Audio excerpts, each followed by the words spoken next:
और अब बात दिल्ली में चल रही एआई समिट की 5 दिन के सम्मेलन का आज दूसरा दिन है। वहां आज क्या कुछ चल रहा है बता रहे हैं आज तक संवाददाता आशुतोष मिश्रा।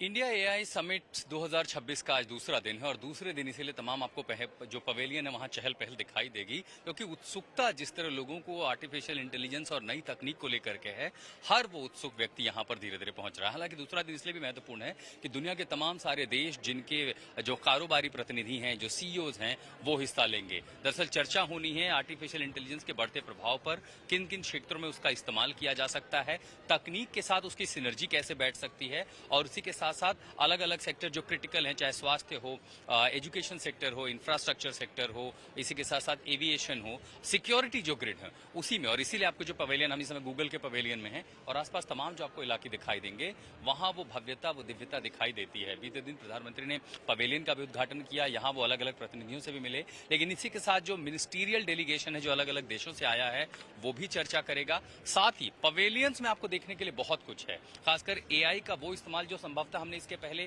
सिर्फ उसके बारे में सुना है। कहते हैं कि चमत्कार को नमस्कार है, लेकिन एआई विज्ञान जिस तरह से चमत्कार दिखा रहा है वो न सिर्फ नमस्कार करने के लिए है, बल्कि हमारी रोजमर्रा की जरूरतों के लिए भी अब बेहद जरूरी है। मसलन गूगल क्या नहीं कर देता हमारे लिए, और इसीलिए गूगल के पवेलियन में आप एआई फॉर साइंटिफिक डिस्कवरी का पवेलियन भी देखते हैं, एआई फॉर ग्रोथ इनोवेशन देखते हैं, लर्निंग एंड स्किल देखते हैं, और उसी के साथ साथ एक तरफ एआई फॉर अगर हेल्थ भी है तो दूसरी तरफ आर्टिफिशियल इंटेलिजेंस फॉर एग्रीकल्चर भी है। यानी हर वो सेक्टर जहां पर एआई का इस्तेमाल हो सकता है, ह्यूमन एफर्ट के साथ साथ आर्टिफिशियल इंटेलिजेंस कैसे तकनीक का इस्तेमाल करते हुए प्रोडक्टिविटी बढ़ा सकती हैं, ये 4 दिन उसी के लिहाज से बेहद महत्वपूर्ण है। दुनिया इस वैश्विक मंच पर इसी को लेकर चर्चा करने वाली है।